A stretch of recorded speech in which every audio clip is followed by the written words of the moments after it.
The sterile rooms, the tidy rows of pills in little bottles, all labeled and precise. Forget even the idea of soap and running water. We are going to step far back in time, into worlds where illness was a mystery, where the line between life and death was thin, and where healers worked with nothing more than stone tools, handfuls of herbs, and whispered prayers. Before antibiotics, before even the basic idea that tiny invisible things called germs could make you sick, ancient doctors were cutting into skulls, draining wounds, and giving their patients strange concoctions of plants, minerals, and even animal parts. Some of these remedies were nothing more than superstition. Some were downright dangerous. But here is the surprise. A few of them worked. A few of them still echo in the medicines you might find today in a modern pharmacy. So tonight, we are going to wander slowly, gently through the world of ancient medicine. We'll move from the smoke-filled huts of prehistoric shamans to the great stone temples of Egypt, from clay tablets in Mesopotamia to the writings of Hippocrates and Galen.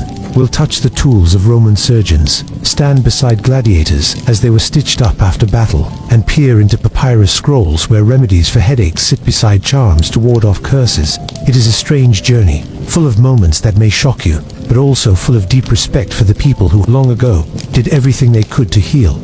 Imagine lying on the ground thousands of years ago, in pain, with no hospitals, no doctor's offices, no medicine cabinet. Imagine the trust you would have to place in the hands of someone who knew the plants, who knew the prayers, who dared to cut or scrape or set a bone. Every cure was an experiment. Every patient was a risk. And yet, people tried, people healed, people survived. That is the story we're entering tonight.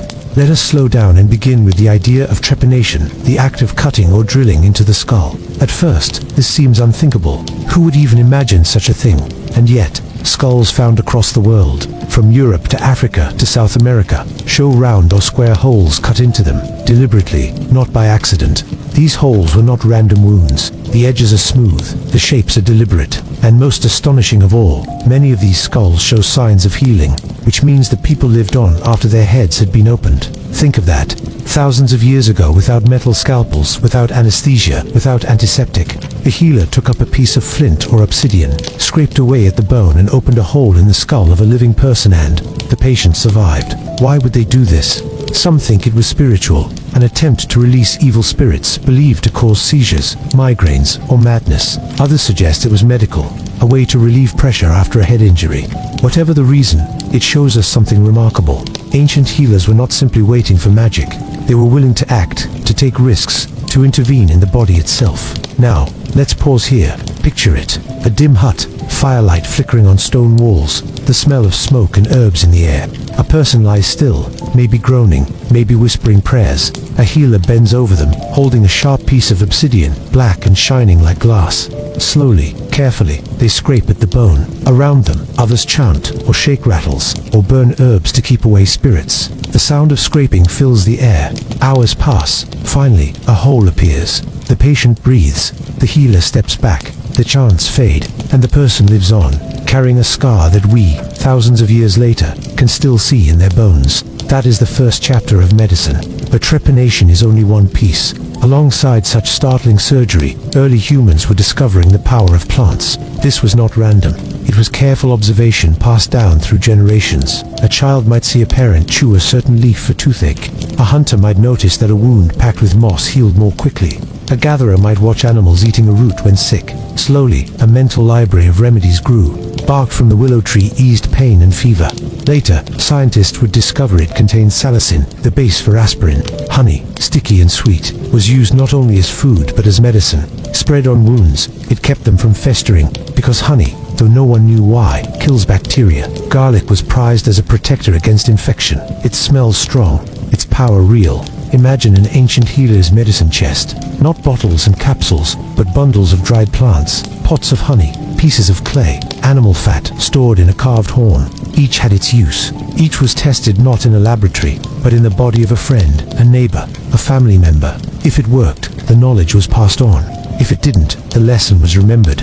Healing was not just ritual, it was trial and error, generation after generation, until real knowledge took root. And yet, healing was never just physical.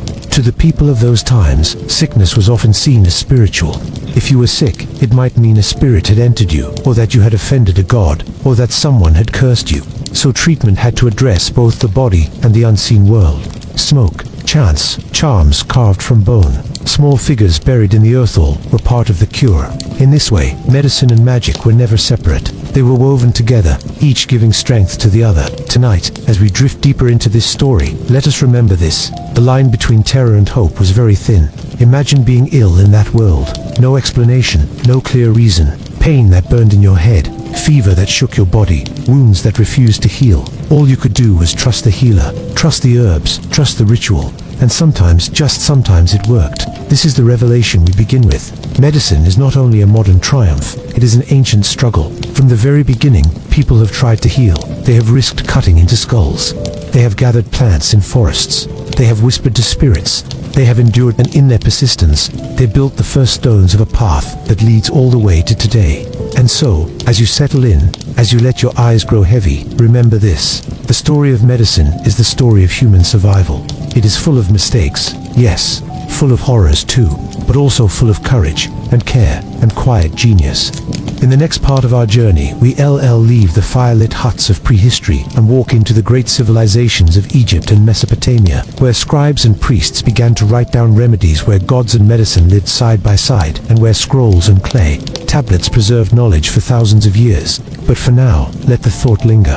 Even in the dimmest ages, people reached for healing, and sometimes, against all odds, they found it. Let us step a little deeper now, beyond the flickering shadows of the opening revelation, and settle into the earliest days of healing, in a time when the world itself felt raw and unshaped. Picture the landscape. Vast forests stretching without end, rivers running thick and untamed, wild animals moving silently through tall grasses. Humanity was young here. Life was fragile, often harsh, and every illness carried the weight of mystery. To be sick was not a simple thing. It might mean being left behind by the tribe, unable to walk, unable to hunt. It might mean death. And so, the knowledge of how to heal even a little was not a luxury, it was survival. The healers of this age were not doctors as we imagine them. They were shamans, medicine men, wise women, keepers of secrets. Their role was both spiritual and practical. When a child burned with fever, when a hunter's leg snapped beneath the weight of a fall, when strange fits took hold of someone's body, these healers were called. They did not see illness the way we do now, as germs or infections or broken bones. They saw it as the intrusion of something invisible, spirits, curses, the anger of unseen forces. And so, their cures reached toward both the physical and the mystical. A shaman might paint their body with ash and ochre, beat a drum to drive away spirits, or burn herbs until the air itself seemed thick with smoke. But alongside the chants and the rituals, they would also place a poultice of leaves on a wound, or bind a broken limb with sticks and sinew to keep it straight. The two worlds, ritual and remedy, were always together. This balance of the spiritual and the physical created medicine's first strange marvels, and perhaps the most astonishing of all, as we touched on before, was trepanation, the deliberate act of opening the skull. It is worth lingering here, because it is almost unbelievable, and yet it was done not once, but countless times, in different parts of the world, across centuries. Skulls discovered in France, Peru, Africa, and beyond all bear the marks of it. Clean, careful holes cut into living bone. Some are small circles, others neat squares, and on many of these skulls, we see healing the edges of bone thickening again. Proof that the person survived, not for hours, but for years after. This was not an isolated ritual. It was a practiced skill, repeated enough times that survival was common. Why did they do it? Perhaps it was a spiritual act, an attempt to release something trapped inside the head, an evil spirit, causing madness, headaches, or seizures. Perhaps it was an early, instinctive surgery to relieve pressure from head trauma, such as a fractured skull from a fall or a blow. In either case, the fact that patients lived tells us something profound. These early healers were not simply reckless. They must have known how to stop bleeding, how to prevent infection at least sometimes, and how to nurse a person back from such trauma. With nothing but stone tools, steady hands, and determination, they performed what we would call brain surgery. Close your eyes for a moment and imagine it. A small group gathers in a clearing. A man lies still, eyes half shut, his head throbbing with pain. A healer kneels beside him, holding a sharp flake of obsidian, black and glassy. Around them, others chant, shaking rattles, trying to soothe the unseen spirits. The healer presses the tool against the skull, scraping, slowly wearing away the bone. Hours pass. The man moans, drifts, returns, perhaps numbed by herbs or drink. Finally, there is a hole, a doorway through the bone. The pressure is gone, or the spirit is free. The man breathes, on the wound heals, and somehow, against all odds, he survives. What would it feel like? Waking days later, the pain lessened, your life spared, carrying forever the mark of that ancient surgery. Trepanation may be shocking to us, but it was not their only marvel. These early healers were careful observers of nature, and they built a body of knowledge that seems, in many ways, astonishingly advanced. Consider plants. To know which bark eased pain, which berry poisoned, which root healed a stomachache, that was life-saving knowledge, and it did not come quickly. It came through endless generations, watching animals, testing remedies, remembering outcomes. A hunter sees a deer eat willow leaves when injured, then follows its example. A child chews bark to soothe a fever. A mother places honey on a cut and sees it heal without rotting. Each of these small moments became part of a greater memory, passed down, refined, trusted. Many of the plants they discovered are still with us today. Willow bark, containing salicin, is the ancestor of aspirin. Garlic, strong and pungent, was valued for fighting infection and strengthening the body. Honey, with its golden glow, sealed wounds and calmed throats, its antibacterial properties working invisibly. Even moldy bread, sometimes pressed against wounds, carried a hint of what we now know as penicillin. These were not flukes. They were the result of careful, repeated observation, of people paying close attention to the world around them.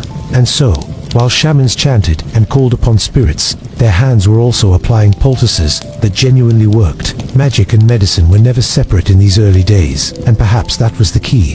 The ritual gave comfort, a sense of control in the face of fear, while the plants gave real healing. Together, they helped people survive. We often imagine our ancestors as ignorant, fumbling in the dark. But think of the knowledge it takes to set a bone, to recognize the difference between a sprain and a fracture, to splint a leg with sticks and bind it so tightly that healing can occur. Archaeologists have found skeletons of people who lived long after serious injuries, proof that someone cared for them, kept them alive while bones mended. This is not ignorance, it is the beginning of surgery, the first steps of medical science. Let's pause again and picture a moment. A man falls from a tree while gathering fruit. His leg is bent, broken. The tribe gathers around him. The healer examines the leg, feels the bone beneath the skin. Slowly, gently, he pulls it straight, wincing at the man's cries. He places sticks along either side, binds them tight with strips of bark. Days turn to weeks. The man cannot hunt, cannot walk far, but others bring him food. Slowly, the bone knits together. Months later, he limps, but he lives. He can still provide, still survive. Without that knowledge, without that care, he would have died. That is medicine at its most basic, its most human. The early healers also understood something we often overlook, the power of comfort. To sit beside the sick, to chant, to place a hand on the forehead, to breathe words of reassurance that, too, was medicine. Even when a cure was impossible, the act of being cared for mattered. It gave strength, it gave peace. And that, perhaps, is why ritual and remedy were always entwined. Healing was not only about the body, it was about the mind, the spirit, the will to live. If you could travel back and stand quietly in one of those huts, you might at first think it all chaos. Smoke, chants, strange herbs hanging from the ceiling, bones rattling, drums beating. But if you watched closely, you would see the order beneath it. You would see a healer choosing certain leaves, crushing them, mixing them with fat or honey. You would see wounds being washed with water from a stream, wrapped with moss that slowed the bleeding. You would see bones straightened, fevers cooled with damp cloths. You would see not ignorance, but the very first sparks of science glowing inside the rituals. And so, in these early ages, medicine was already both shocking and marvelous. Brain surgery with stone tools, herbal remedies that still echo in our pills today, broken bones set and healed, comfort given when there was no cure. These are not the acts of barbarians fumbling in the dark. They are the acts of human beings, desperate, resourceful, determined to fight back against the endless tide of illness. When we look at their world, it is easy to laugh at the chants and the charms. But those chants gave courage. Those charms gave hope.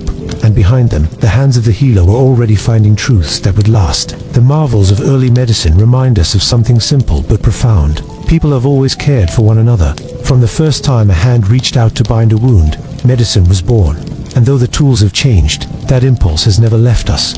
As we drift onward in this journey, let us carry that thought. Medicine began not with sterile rooms and microscopes, but with smoke and bone and whispered words in the dark.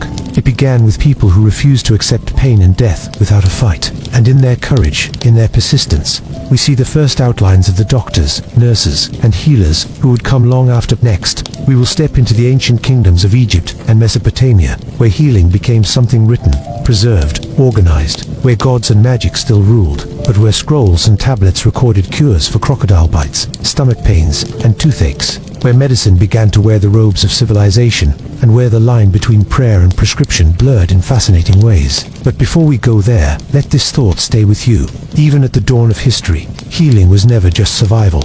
It was an act of care, of connection, of humanity itself. If you close your eyes for a moment and imagine the world of the ancient Egyptians, what comes to mind first? Perhaps it is the golden mask of Tutankhamun, or the towering pyramids rising against the desert sky, or the slow and silent course of the Nile, nourishing a land of both beauty and hardship. Yet hidden beneath the sands and stones of temples and tombs, another story of Egypt quietly hums, the story of medicine. Not the sterile scientific medicine of our own age, but a medicine woven from magic, gods, practical remedies, and remarkable ingenuity. A medicine born from both fear and hope, and practiced by those who believed illness was as much a spiritual imbalance as it was a physical wound. In Egypt, the line between religion and medicine was blurred beyond recognition. To be sick was not simply to have a body failing. It was to be under attack by unseen forces, evil spirits, curses, or the disfavor of the gods. And so, the physician was never just a physician. He was also a priest, an intermediary between this world and the next, a keeper of charms, incantations, and prayers, as well as a healer with herbs and hands.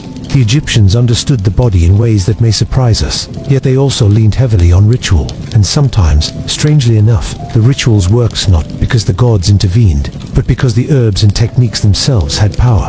One of the greatest treasures we have from Egyptian medicine is a text known as the Ebers Papyrus, written around 1550 BCE, but thought to contain knowledge far older.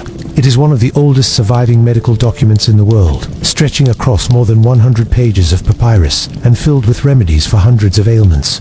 To read it is like stepping into the mind of an ancient healer, and what we find is both astonishing and unsettling. There are recipes for treating stomach troubles, for easing coughs, for curing headaches, for preventing pregnancy, and for mending wounds. Some remedies sound bizarre: a paste made from crocodile dung, applied as a form of birth control, or the fat of lions, hippopotamuses, and even cats, used in ointments for various complaints. Other remedies, however, are surprisingly effective. Honey, for instance, was frequently prescribed for wounds and eye infections, and modern science has confirmed honey's antibacterial properties. Garlic and onions were recommended for circulation and stamina, and both contain compounds that support heart health. Even the willow tree, used by the Egyptians for pain relief, holds salicin, the chemical ancestor of aspirin.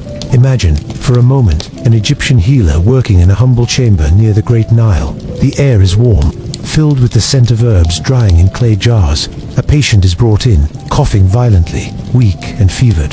The healer recites an incantation to Horus, protector of the weak, then carefully grinds a mixture of honey, herbs, and sometimes minerals like copper, believed to drive away evil spirits. The mixture is applied, or swallowed, and sometimes, though not always, the patient recovers. To the Egyptians, it was the favor of the gods. To us, it is the first flicker of pharmacology. But Egyptian medicine was not only herbal, they also practiced surgery, though in limited and cautious ways. There are references in the papyri to suturing wounds, to setting broken bones, to treating abscesses, and even performing minor amputations. They were skilled in dentistry, a necessity in a land where bread often contained grit from stone-ground flour that wore down teeth painfully.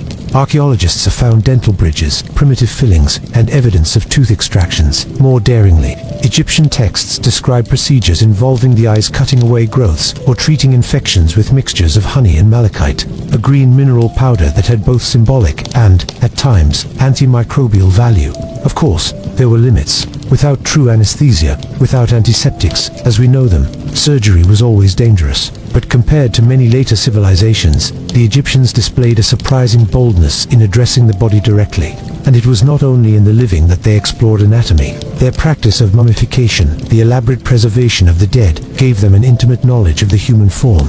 While their focus was religious, their repeated dissection of bodies must have given them insights into organs and structures. They understood that the brain was a curious substance, but believed the heart, not the brain, was the seat of thought and emotion. They saw the vessels of the body as channels, carrying not just blood but spiritual essence. They lacked the scientific clarity we now have. But they had more than a simple guest. They had careful observation mixed with theology, forming a worldview both alien and strangely familiar. Now, let us shift our gaze eastward, beyond the Nile and across the sands, into the fertile valleys of Mesopotamia, where the Tigris and Euphrates rivers carved out the cradles of Sumer, Akkad, Babylon, and Assyria. Here too, medicine was inseparable from the divine. The Mesopotamians believed illness was sent by gods or demons as punishment or warning. Healing, then, required appeasement and ritual.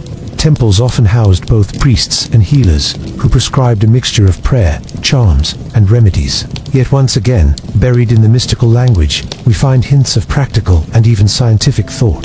The Mesopotamians left behind clay tablets inscribed with cuneiform, some of which detail medical practices. One of the most famous collections is the so-called Diagnostic Handbook of the Babylonian physician Esogil-Kinapli, written around 1069 BCE. It is a systematic attempt to describe symptoms and predict outcomes, in a way not unlike a modern medical textbook. The physician would observe: is the patient sweating? Do they have fever? Are they vomiting? Is there pain in the head or belly? Based on these signs, the healer would then make a prognosis, sometimes grim, sometimes hopeful. It may sound simple, but in truth, it was one of humanity's first organized efforts at diagnosis, the careful linking of symptoms with outcomes. Their remedies, too, were a blend of mystical and material. A spell might be recited to drive away a demon thought to cause a fever, while at the same time, the healer might administer an herbal tea to reduce the fever itself. Plants like licorice root, still used today for soothing throats, or mustard seeds, with their antimicrobial qualities, found their way into Mesopotamian recipes. They used mineral compounds like salt or sulfur, and animal products like milk or bile. Some treatments were strange, even dangerous. Others were surprisingly effective. As in Egypt, trial and error, passed down through generations, produced a reservoir of practical cures hidden under layers of magic. And there is another remarkable thread running through Mesopotamian medicine: surgery. Archaeological evidence suggests that Mesopotamian physicians attempted procedures like lancing abscesses, draining fluids, or setting bones. They were particularly skilled in treating wounds, an unfortunate necessity in societies often at war. Soldiers injured in battle might receive surprisingly competent care for gashes, broken limbs, or burns. And like their Egyptian counterparts, Mesopotamian healers leaned on honey and other natural disinfectants, unknowingly harnessing antimicrobial power long before the discovery of microbes. Still, the spiritual dimension never faded. Imagine, for instance, a Mesopotamian healer standing at a bedside, clay tablet in hand, reciting words meant to banish the spirit of sickness.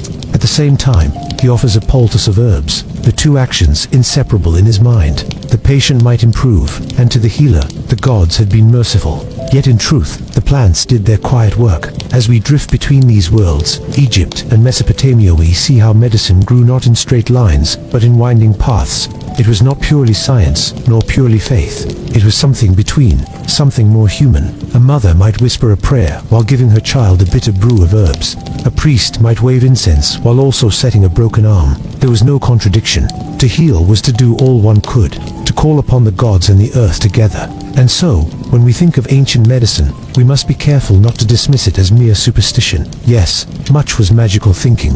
Yes, much would fail by modern standards.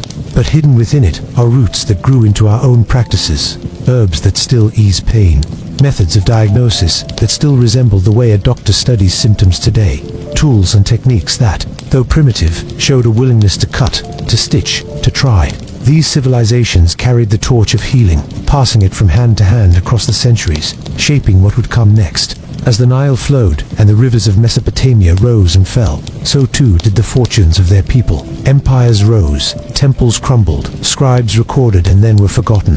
Yet the knowledge they gathered, the strange blend of prayer and poultice, of spell and salve, seeped into the soil of history. It would travel onward, to Greece, to Rome, to lands beyond, where new minds would test old truths and question old gods. But for now, let us rest in the glow of these ancient worlds. Picture the dim lamplight of an Egyptian healer's chamber, or the clay-walled home of a Mesopotamian physician. Picture the jars of herbs, the careful grinding of roots, the quiet chanting of words meant to soothe both spirit and body. Picture a people who, though distant from us in time, shared the same fear of sickness, the same longing for health, the same fragile hope that tomorrow might be free from pain. And so we leave them, the healers of Egypt and Mesopotamia, standing on the edge of discovery, their hands half guided by gods, half guided by nature. Ahead lies another chapter, where philosophy will challenge faith, and the body will be studied, not as a vessel of spirits, but as a system of humors and organs. Ahead lies Greece and Rome, where medicine will begin to look a little more like what we know today. But before we move forward, let us breathe slowly here, among the sands and rivers, where gods and guts mingled in the ancient quest to heal. If we close our eyes and allow ourselves to drift across the shimmering seas of time, the soft rustle of papyrus gives way to the sharp syllables of Greek debate. The ancient Mediterranean world comes into view, a place where medicine began to walk an uneasy line between philosophy, empirical observation, and the weight of long tradition. Greece and Rome were not the first to experiment with healing, of course, but they gave medicine a language and a legacy that echoed down the centuries. And while much of what they practiced would make modern physicians wince, some of their ideas sowed the seeds of what we still consider today as medical science. Imagine, for a moment, a small island clinic around the 5th century BCE, the salty breeze drifting in through an open window. There, a healer leans over a patient, not with charms or prayers alone, but with an attentive eye, a calm voice, and the conviction that sickness is not simply the will of the gods, but something natural, something observable. This is the world of Hippocrates, often called the father of medicine.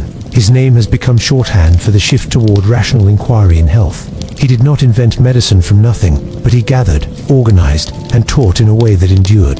Hippocrates' most famous idea, the theory of the four humors, sounds quaint today. Blood, phlegm, yellow bile, and black bile were thought to flow and mingle within the body, and imbalance between them caused disease. To restore health, one had to restore balance. It may not sound like much, but consider this. Rather than blaming demons or gods, Hippocrates pointed to a physical cause, something rooted in the body itself. In a sense, he was saying, look closely, pay attention to the patient, observe the environment. That shift toward observation and explanation was revolutionary. A patient with a fever might be diagnosed with an excess of yellow bile, leading to treatments that encouraged vomiting or purging.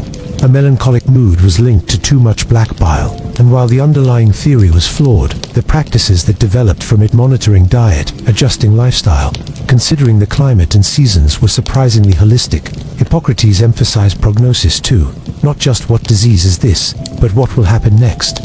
In a world where people lived in dread of the unknown, this calm forecasting was as comforting as it was practical. Now picture a Greek symposium, a gathering of men reclining on couches, sipping diluted wine. Amid the talk of politics and poetry, medicine slips into the conversation. The Greeks treated medicine as a branch of philosophy, a discipline tied to the search for truth. To heal the body, they argued, one must also understand nature, balance, and reason. Doctors studied the stars, the winds, and the waters, believing that all of these shaped health. It was not a science as we know it, but it was a way of weaving humans into the broader fabric of the cosmos. From Greece, let us cross the sea to Rome, where medicine took on a grittier, bloodier edge. Rome was not known for producing great theorists of medicine. Instead, it became a place where theory was tested in the brutal laboratory of gladiatorial combat. Imagine standing in the Colosseum, the roar of the crowd echoing like thunder. Below, men clash with swords, spears, and nets, their bodies cut, pierced, and broken.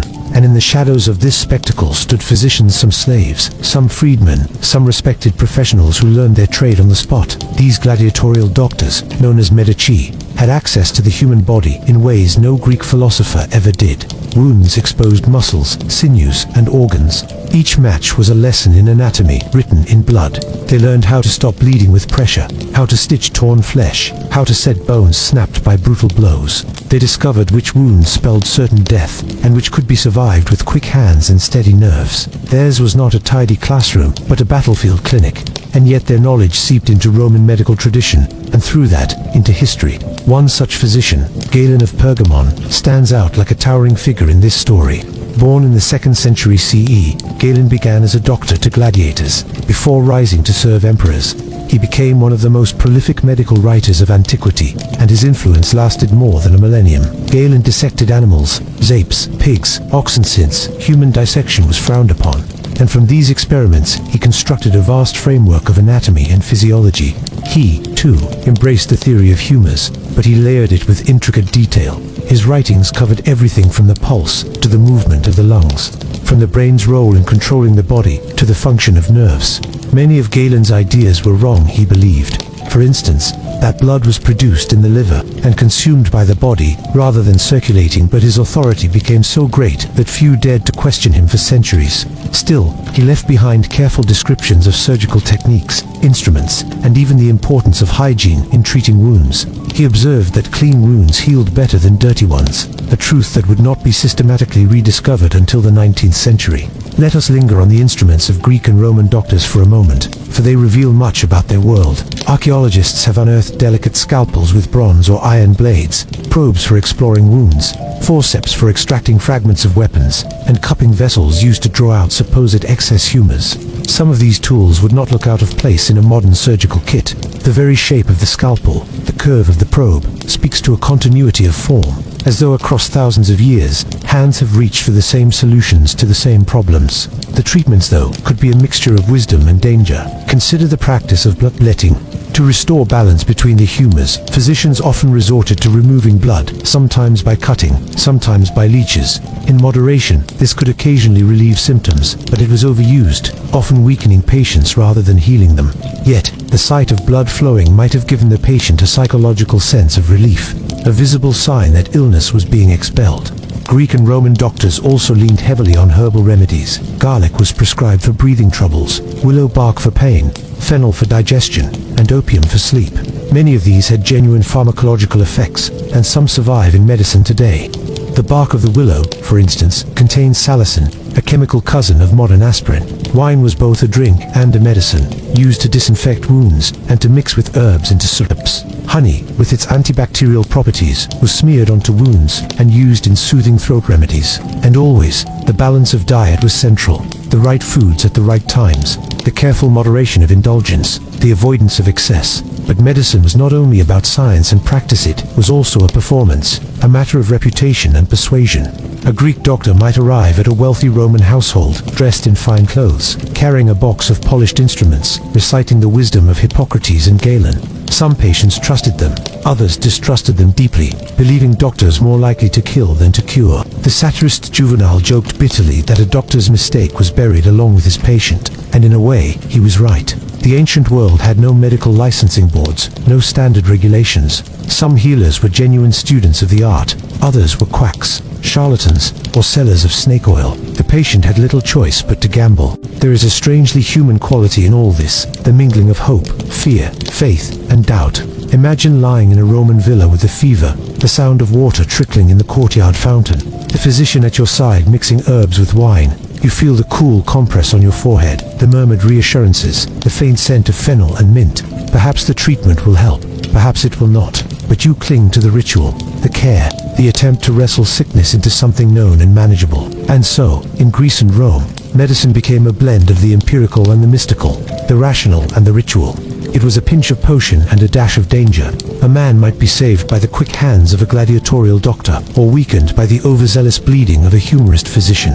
He might be healed by honey or poisoned by lead-based cosmetics prescribed as remedies. Yet through it all, a certain determination glowed, the conviction that sickness was not an unalterable curse, but something to be studied, treated, perhaps even conquered. As we step back from this chapter, let the flicker of oil lamps dim around us. Hear the distant clamor of the Roman Forum fading into the hush of night. The Greeks gave us philosophy tied to the healing arts, and the Romans, through blood and bone, gave us practical anatomy and enduring texts.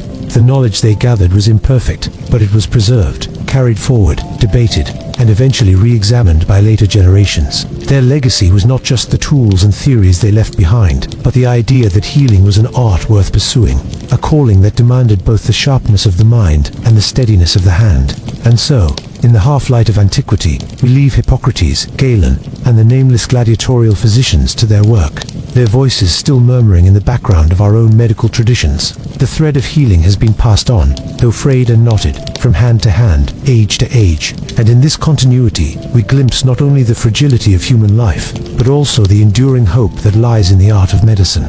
Imagine the warm Mediterranean sun sinking over whitewashed temples and bustling agora squares, the scent of olives and sea salt drifting in the air. The ancient world of Greece and Rome was not only a cradle of philosophy, democracy, and empire, but also a laboratory of medical thought. Here, under marble colonnades and in candlelit villas, healers were beginning to ask questions that would ripple through time. What causes disease, and how can we truly heal the human body? Yet for all the lofty talk of reason and balance, medicine in these lands remained a curious blend of wisdom and folly, of potions and poisons, of knowledge gained through both careful observation and sheer accident. Our story begins in Greece, among the rocky hillsides dotted with herbs that would one day become the building blocks of Western pharmacology. Long before medicine became the realm of trained physicians, it belonged to wandering healers, priests, and midwives who knew the secrets of roots and resins. They worked by touch, taste, and trial, learning from the land. A bitter leaf that calmed fever, a pungent resin that soothed the lungs, a crushed bark that dulled pain. Each discovery came at the cost of countless experiments, both miraculous and disastrous. But then came Hippocrates, the man later called the father of medicine. Born around 460 BCE on the island of Kos, he shifted the focus away from divine punishment and toward natural causes. To him, illness was not a curse from the gods, but an imbalance within the body itself. He imagined health as a harmony of four vital humors: blood, phlegm, yellow bile, and black bile. When they were in balance, the patient thrived. When they tipped too far in one direction, sickness took root. This theory may sound quaint to modern ears, yet it offered a framework, one that moved medicine out of the temple and into the realm of systematic study. Picture a physician at Hippocrates' side, carefully watching a patient. He notes the color of the man's face, the texture of his tongue, the rhythm of his breathing. He tastes the urine, examines the stool, listens to the cough. Every sign is a clue, every symptom a puzzle. Treatment then was not just about herbs or prayers, it was about restoring balance. If too much blood was thought to be the culprit, a vein might be opened and allowed to flow. If black bile weighed down the body, a purge of bitter herbs could drive it out. To us, it may sound more like guesswork, but at its core was something radical. The belief that disease followed rules, and that by studying those rules, one might master them. From Greece, these ideas spread into the heart of Rome, where medicine took on a new, sometimes brutal dimension. Rome was a city of soldiers, gladiators, and conquest, and with that came injury on a scale the Greeks had never faced. Physicians here were often Greek slaves, brought in to treat the wounds of battle or the carnage of the arena. Imagine the Colosseum roaring with thousands of spectators. A gladiator struck down by a deep slash across his thigh. Into the sand rushes a medic, carrying a small kit of bronze tools, scalpels, forceps, probes. He kneels, fingers probing the wound, tying off the vessel to stop the bleeding. In this harsh theater, medicine advanced not through quiet study, but through necessity, through the urgency of saving men broken and battered by combat. The gladiatorial doctors, grim as their profession was, became some of the most skilled anatomists of the age. Unlike most physicians who rarely saw the inside of a living body, these men worked daily with wounds that cut deep into flesh and bone. They learned how to stitch tendons, how to set bones shattered by heavy blows, how to treat infections with wine or honey. They noticed patterns, how certain injuries almost always led to death, while others, with quick action, could be survived. Their grim classroom was the human body under duress, and their lessons carried forward into broader medical practice. But Rome also indulged in the bizarre. Remedies were prescribed that to us seemed little more than superstition wrapped in ritual. A sore throat might be treated by wearing a necklace of dried wolf liver. Epilepsy was sometimes countered with the blood of a freshly slain gladiator, drunk still warm for its supposed life force. Infertility might be met with charms or potions of exotic animal parts. Some of these were harmless placebos, others were outright dangerous. Still, hidden among the strangeness were treatments that endured, like the use of willow bark for pain, rich in the same compounds as aspirin, or the practice of boiling certain plants to extract their healing essences. Beyond the remedies themselves, Greek and Roman doctors also began to wrestle with ethics. The Hippocratic Oath, still whispered in modern variations today, was a pledge to heal and never harm, to respect patient confidentiality, to avoid abuses of power. In a world where life and death often balanced on the edge of a blade, this was no small vow. It represented a shift toward medicine as a profession with responsibility, not just a trade of tricks. Yet the dangers were real. Bloodletting, purging, and cupping remained common treatments for centuries, sometimes weakening patients more than the disease itself. Infections, poorly understood, carried many away.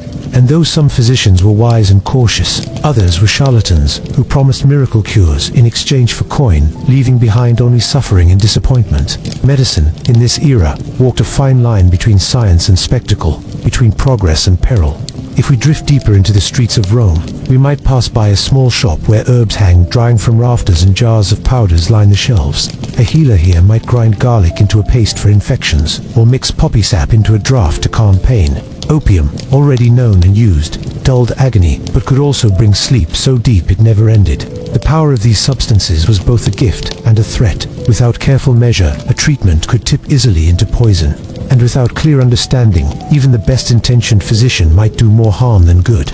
Still, there is something profoundly human in these attempts. The Greeks and Romans, with all their errors and all their insight, were trying to make sense of the body, to pull back the veil on its mysteries. They observed, they tested, they theorized. They passed down knowledge in scrolls and teachings, creating a chain of wisdom that would stretch unbroken, though sometimes misguided, into the medieval world and beyond. Their legacy is not in perfection but in persistence. They dared to look at sickness not as a divine punishment but as a natural challenge, something that might, with patience and skill, be overcome. As the lamps burn low in a Roman villa, perhaps a physician leans over his notes, recording the day's cases. A fever calmed by a cooling draught of willow. A wound cleansed with wine that began to heal instead of rot. A life saved, a lesson learned. Outside, the night is filled with the hum of crickets and the distant call of soldiers changing guard. Inside, one more step has been taken along the endless road of medicine. And so we leave Greece and Rome, lands of philosophers and fighters, healers and dreamers. Their medicine was not perfect, often perilous, sometimes strange, but it marked a turning point. The questions they asked were the same questions we still ask today. What is health, and how do we preserve it? In their mixtures of wisdom and error, we can see the beginnings of a path we are still walking. A path where healing is not only about herbs or knives, but about the courage to wonder, to experiment, and to care. If you close your eyes for a moment, imagine yourself standing not in a bustling city of marble or mud brick, but in a quiet grove at the edge of a river.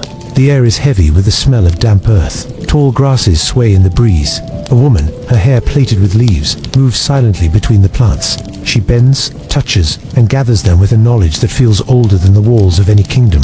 You are watching one of the true doctors of the ancient world, the herbalist, the healer, the one who knew that health could be coaxed from the soil itself. Long before the first clay tablets were etched with prescriptions, before priests and scribes recorded divine rituals for healing, humankind had already learned to trust the plants around them. Herbs, roots, barks, flowers, resinzes were the earliest medicines, carried in woven baskets, tucked into pouches, whispered about in secret. While a king might command an army, and a priest might command the favor of the gods, it was often the village healer who commanded the art of survival. We have fragments of this plant wisdom preserved in texts like the Egyptian Ebers Papyrus or the Greek Materia Medica, but most of it lived in oral tradition, passed from hand to hand, generation to generation. Each plant carried both danger and promise.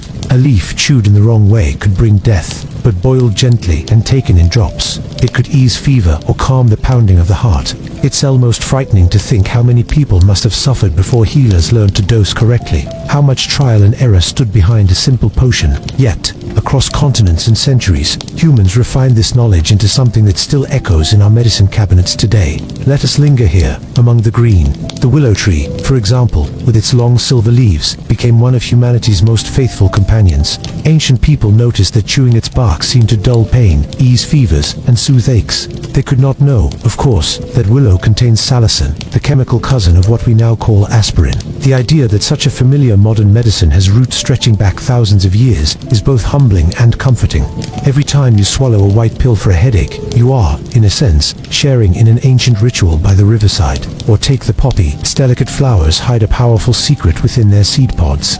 The sap, milk-white and bitter, was used in Mesopotamia and Egypt as a potent sedative. Too much could kill, but in careful hands it dulled agony and calmed restless minds. Priests called it a gift of the gods. Today we know it as the ancestor of opium and morphine, still used in hospitals to ease unbearable pain. Imagine the relief in a world without anesthesia, where surgery was brutal and childbirth deadly. A drop of poppy juice, bitter on the tongue, could be the difference between screaming and silence. The Egyptians loved their garlic and onions, not only as food, but as medicine. Garlic was pressed into poultices for wounds, swallowed to fight parasites, even placed in tombs as a gift for the dead, as if its strength would be needed in the afterlife. Modern science tells us garlic does indeed have antimicrobial properties, capable of fighting bacteria and fungi. In its strong scent and sharp taste lay a defense against invisible invaders, though ancient healers could not have named them. Honey, too, deserves mention. Across cultures from the Nile Valley to the plains of Mesopotamia, honey was revered as more than sweetness. It was smeared on wounds to prevent infection, mixed into drinks for sore throats, blended with herbs to carry their healing deeper. Modern studies confirm that honey has natural antibacterial qualities, making it not just a comfort, but a true medicine. The sticky gold substance that bees labored to produce became, in the hands of healers, a shield against rot and corruption. And then there were stranger remedies, ones that might make you raise an eyebrow today. Powdered emeralds, mixed with honey to treat eye infections, burnt hedgehog ashes for baldness, ground dog's teeth, owl feathers, or lizard skins, stirred into potions. It is easy to smile at these now, to think of them as superstition, but remember that ancient people worked with what they had, drawing meaning from both observation and imagination. Some concoctions failed, some caused harm, but woven among them were real discoveries, real steps toward medicine as we know it. In Greece, the philosopher-physician Hippocrates paid close attention to plants. He catalogued herbs, prescribing cabbage for wounds, garlic for digestion, and willow bark for pain. He stressed moderation, the idea that food itself was medicine, that diet and lifestyle shaped health as much as any potion. These insights ripple forward to modern nutrition science, where balance and prevention remain central to well-being. The Romans inherited Greek herb lore and added their own. Roman gardens were not just for beauty but for healing. Physicians like Dioscorides wrote detailed manuals on hundreds of plants, their tastes, appearances, and effects. His De Materia Medica, written in the 1st century, became one of the most influential medical books for more than a millennium. When monks in medieval monasteries tended their herb gardens, they were still following Dioscorides' guidance. His words carried across centuries like seeds drifting in the wind. Meanwhile, far beyond Europe, in India, the Ayurvedic tradition flourished, describing thousands of plants and their uses in balancing the body's energies. In China, medical texts recorded the powers of ginseng, ginger, rhubarb, and tea. Across the Americas, indigenous peoples cultivated their own vast pharmacopoeia. Coca leaves to fight fatigue in high altitudes, tobacco for ritual and medicine, echinacea for infections, willow again for pain. It is a reminder that while empires rose and fell, the relationship between humans and plants was everywhere, constant and enduring. When we read about these ancient herbalists, it is tempting to imagine them as quaint figures, stirring cauldrons and muttering charms. But if you slow down and think about it, what they did was astonishing. Without microscopes, without chemistry, without germ theory, they mapped out a living library of cures. They knew which plants should be gathered at dawn, when dew gave them power. They knew how long to boil a root, how to dry a flower, how to grind a bark into powder, fine enough to sprinkle into wine. These skills were not guesses. They were the careful accumulation of centuries of trial, error, and observation. We might pause and picture the daily life of one such healer. She wakes early, before the village stirs, and slips into the fields. Her eyes scan for particular leaves, a broad green plantain to soothe burns, a yellow chamomile blossom to calm a fever. She hums as she works, not to charm the plants but to steady her memory, reciting what her grandmother taught her. Later, in her hut, she sets out bundles of herbs to dry, stores powders in clay jars, and prepares decoctions by boiling roots over a low fire. When someone comes limping with an infected wound, she cleans it with wine, packs it with honey, and binds it with linen. If a mother comes with a crying baby, she brews a weak tea of poppy, enough to soothe but not to harm. Each act is quiet, practical, yet carries the weight of deep ancestral knowledge. Even today, the World Health Organization estimates that a large portion of the world still relies on traditional herbal medicine for primary health care. In many ways, we have never left that grove by the river. Pharmacies are simply more polished groves, their shelves filled with bottles that began as leaves, barks, and blossoms. The difference lies in refinement, dosage, and testing, but the roots quite literally are the same. When you next take ginger tea for nausea, sip chamomile to help you sleep, or use aloe on a burn, remember that you are not doing something new. You are repeating gestures that reach back thousands of years, connecting you to countless unknown healers and patients who trusted in the wisdom of plants. In the quiet hours of the night, it is almost comforting to imagine that link stretching across time. A Mesopotamian mother rubbing garlic on her child's chest, a Roman soldier chewing willow bark for his aches, an Egyptian scribe sipping honey mixed with herbs for his sore throat, a Greek philosopher reminding his students that food itself was medicine, a monk tending herbs in a cloister garden, a grandmother in a faraway village steeping a tea for her family, and perhaps you, lying in bed, letting this slow story carry you toward sleep. The green thread of healing has never broken. It winds through the roots of trees, through the hands of herbalists, through the pages of forgotten manuscripts, through the walls of laboratories, through the shelves of pharmacies, and into your home. The names have changed, the bottles are different, but the wisdom is older than memory. So as we close this segment, take a slow breath. Picture the grove again, the healer moving silently among the leaves. The plants rustle gently, whispering their secrets, secrets that have kept us alive through centuries of trial and error. You too are part of that long story, and for now, you can rest in the comfort that human hands have always known where to find medicine, not only in temples and scrolls, but in the soil beneath our feet. Imagine walking down the streets of an ancient city, perhaps Athens or Rome, at the break of dawn. Merchants are arranging baskets of fruit, the scent of fresh bread drifts from bakeries, and the sound of carts clattering over stone echoes between buildings. But beneath the hustle, the city holds its own quiet stories of sickness, injury, and healing. In the markets, in homes, in the shadow of temples, medicine is at work. Not just herbs and potions, but hands, tools, and careful observation, pushing ever further into the mysteries of the human body. Surgery in the classical world was no gentle art. Without anesthesia as we know it, without antiseptics, any procedure carried risk. Yet the Greeks and Romans learned to cut, stitch, and probe with remarkable skill.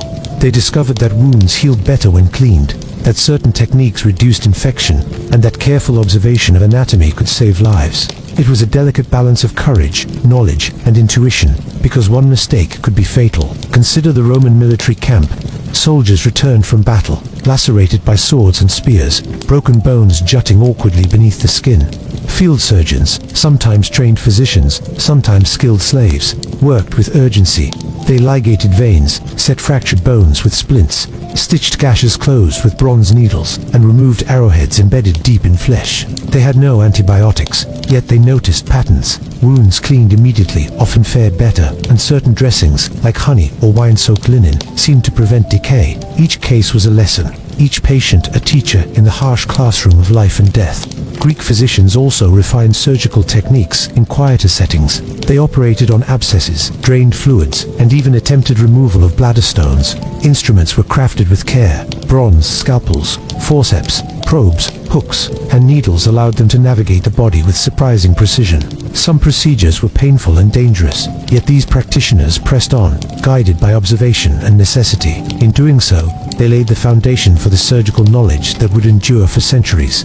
Public health was another area where classical civilizations left their mark. Cities like Rome faced the challenge of maintaining hygiene amid dense populations. Aqueducts carried clean water into homes and public baths, while sophisticated sewage systems carried waste away from streets. Physicians observed that clean water, fresh air, and proper sanitation reduced the spread of disease. Though they could not explain germs, their actions reflected an understanding of cause and effect. Baths, drains, and aqueducts were early attempts at preventive medicine, interventions designed not to cure but to protect. And then there was the art of diagnosis. Greek and Roman doctors paid close attention to the pulse, the appearance of the tongue, the color of the eyes and skin, and other bodily signs. They tracked symptoms over time, connecting observation to outcomes. Galen, a towering figure in Roman medicine, documented the relationship between organs, humors, and disease. He dissected animals to understand anatomy, then applied his findings to human patients. His writings, though imperfect, became a reference for centuries, guiding physicians long after the fall of the Roman Empire. Yet for all their knowledge, mistakes were common. Treatments that seemed reasonable often caused harm. Bloodletting was widely practiced to balance humors, sometimes leaving patients weaker than before. Toxic substances like lead and mercury were used in ointments and compounds, intended to heal but sometimes causing more illness, and the line between healer and charlatan could be thin, with untrained individuals peddling dangerous remedies alongside those of genuine skill. Still, the courage to act, to intervene in the human body, was remarkable. Classical medicine combined observation, experience, and ingenuity. Physicians studied herbs and anatomy, experimented with techniques, and documented outcomes. They refined instruments, recorded symptoms, and learned from both success and failure. Their work, sometimes crude by modern standards, represents a thread of human resilience, a willingness to confront illness and injury with the tools available. Even in the quiet of the night, these practices left traces. A physician in a Roman villa might prepare salves and poultices, noting which ingredients soothed wounds and which caused irritation. A military surgeon cleaned battle injuries by candlelight, guided by knowledge accumulated from years of treating similar cases. A Greek healer might monitor a patient's diet and exercise, recognizing patterns that affected recovery. Across cities and fields, across time and culture, the pursuit of understanding the human body was constant. Hospitals, too, began to appear, especially in military contexts. Roman military hospitals, known as valetudinaria, were designed to care for wounded soldiers, providing a controlled environment for treatment and recovery. Here, we see one of the earliest examples of institutionalized medical care, combining practical knowledge with organization. The idea that some people could dedicate themselves entirely to healing, that a place could exist for the sick to be observed, treated, and tended, was revolutionary. Ancient physicians also recognized the psychological aspects of illness. They observed how stress, fear, and grief could weaken the body, and they developed techniques to soothe the mind alongside the body. Music, massage, and gentle conversation were sometimes prescribed alongside herbal remedies. While their understanding was limited, they intuited a connection between mind and body that modern medicine increasingly confirms. Surgery, public health, herbal medicine, and observation all intertwined. They created a system that, though imperfect, was remarkably sophisticated. Classical civilizations left us not just techniques and instruments, but a mindset, the belief that illness could be studied, understood, and treated. They embraced trial and error, careful record-keeping, and the ethical responsibility to do no harm when possible. Even today, when we consider the pulse, clean wounds, or herbal extracts, we see echoes of their wisdom. The classical world reminds us that medicine is not born in laboratories alone. It grows in fields, homes, and battlefield tents. It emerges from the persistent effort to understand, to observe, and to care, even in the absence of perfect knowledge. As we drift toward the close of this segment, imagine walking back through the ancient streets at twilight. Hear the faint murmur of patients receiving care, the soft clatter of bronze instruments being cleaned, the distant hum of the city settling into night. In every gesture the poultice applied, the splint bound, the careful observation of a pulse, we sense the thread connecting the ancient healer to every physician that followed. The courage to intervene, the willingness to learn, and the quiet hope that treatment will succeed. These are the gifts passed down through millennia. And so, the scalpel, the herb, the bath, and the careful eye all converge into a legacy. Classical civilizations, with their mix of bravery, observation, and trial, laid the groundwork for the medicine we know today. Their tools may have been simple, their understanding incomplete, but their persistence, ingenuity, and humanity endure, reaching across time to remind us that the story of healing is always in progress. If we close our eyes and imagine a bustling ancient city once again, the air might seem warm and fragrant at first, filled with the smells of baking bread and the river carrying water through stone channels. But beneath the familiar sounds of carts and conversation, there is another presence, an invisible threat. Disease has always been a companion to humanity, walking silently alongside progress, war, and everyday life. In ancient times, people did not understand microbes, bacteria, or viruses, yet they observed illness and death with keen attention. They noticed patterns, clusters, and timing, and through these observations, they began to grasp something of contagion, even if they could not see it. Consider the city of Athens during the Peloponnesian War. Historians record an outbreak of plague that devastated the population, sparing neither the powerful nor the humble. People crowded into houses, markets, and temples, while the disease spread quickly through those same streets.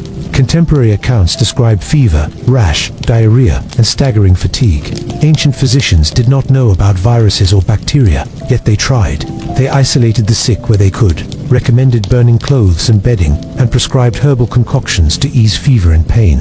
Some treatments may have been effective, others offered little more than comfort and ritual. Still, the careful observation of symptoms, timing, and progression allowed them to collect invaluable knowledge about the nature of epidemic disease. The Romans faced similar challenges in their sprawling empire. Dense cities, military campaigns, and trade routes allowed illnesses to travel great distances. When an outbreak occurred, public health became an urgent concern. Aqueducts brought fresh water, sewers carried away waste, and public baths were occasionally closed to reduce contagion. Physicians kept notes on symptoms, spread, and outcomes. They even recommended quarantine measures, asking those who were sick to avoid contact with the healthy, though imperfect. These actions reveal an understanding that disease could move from person to person, even if the mechanism was mysterious. Ancient texts tell of physicians using observation to distinguish between different illnesses. Fever might indicate one condition, while a rash suggested another. Certain patterns of symptoms were associated with specific times of year or environmental conditions. In Mesopotamia, Babylonian physicians kept detailed diagnostic manuals, noting which signs indicated which diseases. In Egypt, the Ebers Papyrus included descriptions of ailments with practical advice for treatment. And in China, the Yellow Emperor's classic texts suggested that imbalances in energy and environment could influence illness. Across the world, civilizations sought to make sense of sickness, building a framework of knowledge based on careful observation, trial and error, and, sometimes, intuition. Plagues, however, were relentless teachers. Ancient societies had to cope with not only individual illnesses, but also sudden outbreaks that killed thousands. The Antonine Plague, which struck Rome in the 2nd century CE, left entire communities bereft of adults. The city was quieted by loss. Temples were overwhelmed by those seeking divine intervention. Physicians struggled to treat symptoms with herbal remedies, cooling baths, and rest, often with little success. Yet even in failure, they learned. Observation of survivors, comparison of symptoms, and careful recording of events became a foundation for later understanding of epidemic disease. In some cultures, ritual and magic were intertwined with medicine. Incense, charms, and prayers were offered to ward off illness. In Mesopotamia, priests invoked protective spirits and recited incantations to combat sickness. In Egypt, amulets and spells accompanied herbal treatments. Even when the methods seem superstitious to us now, they reflect an intuitive understanding that human psychology matters in healing. Comfort, reassurance, and ritual could reduce stress, potentially aiding recovery. Despite the lack of germ theory, some measures were surprisingly effective. Isolation, cleanliness, and attention to diet helped prevent or reduce the spread of disease. Physicians noted that contaminated water or spoiled food could cause illness, even if they did not know why. Public baths were sometimes closed during outbreaks, latrines were cleaned, and bedding burned or washed. These practical responses reflect empirical learning, passed down through generations, that helped communities survive even when the causes of sickness were invisible. The responses to epidemics also shaped society. Leaders sought advice from physicians and priests, citizens debated which measures were appropriate, and families adjusted their daily routines. In many cases, disease influenced architecture and urban planning. Wider streets for airflow, aqueducts to supply clean water, and sewer systems to remove waste. Civilization, in a way, was forced to grow smarter by the presence of disease. Every plague, every outbreak, pressed the need for organization, observation, and careful record-keeping into the bones of society. Even the ancient understanding of contagion, partial as it was, influenced later medical practices. Physicians recommended isolation, herbs to reduce symptoms, and general attention to hygiene. They noticed that some illnesses spread more rapidly than others, and that close contact increased risk. These observations would echo through centuries, eventually informing quarantine practices in medieval Europe, and later, the development of epidemiology, the insight that disease could move between individuals, even if its nature remained hidden, laid a foundation that modern medicine still relies upon. Amidst the fear and loss, human resilience shone. Families tended the sick at home, healers offered remedies, and communities found ways to adapt. The ancient world was not passive in the face of disease. It observed, experimented, and recorded. The process was slow, often dangerous, and filled with errors, but it was also methodical and persistent.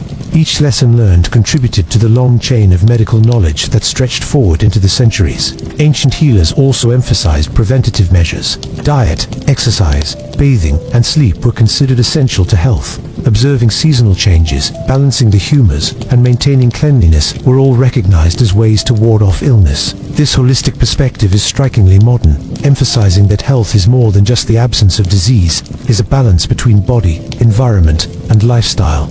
Consider for a moment the quiet work of a physician in a small Roman household during an epidemic. He notes the temperature and pulse of the patient, mixes herbs into a drink, applies cooling compresses, and instructs the family to maintain cleanliness. Outside, other families follow similar routines, attempting to contain the illness within their homes. It is a scene of vigilance, care, and practical wisdom, even as fear grips the streets. The combination of observation, herbal remedies, and attention to hygiene represents the cumulative learning of countless generations. And as we drift from city to city, we see similar patterns repeated across the ancient world.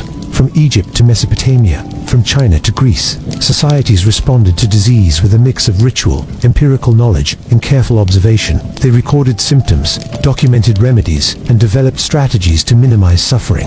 Some treatments were ineffective or dangerous. Others, like herbal extracts, proper diet, and isolation, carried real benefits. Together, these practices form an early understanding of what it means to confront epidemic disease. The lesson is both humbling and comforting. Ancient people lived with threats we no longer face in the same way. Yet they approached these threats with intelligence and resilience. They studied, experimented, and refined their methods. Their mistakes were many, but so were their successes. In every documented outbreak, every carefully preserved medical text, every herb and poultice, we can see the persistence of human curiosity and determination. As night falls over the ancient city, the streets quiet, and the lamps flicker low.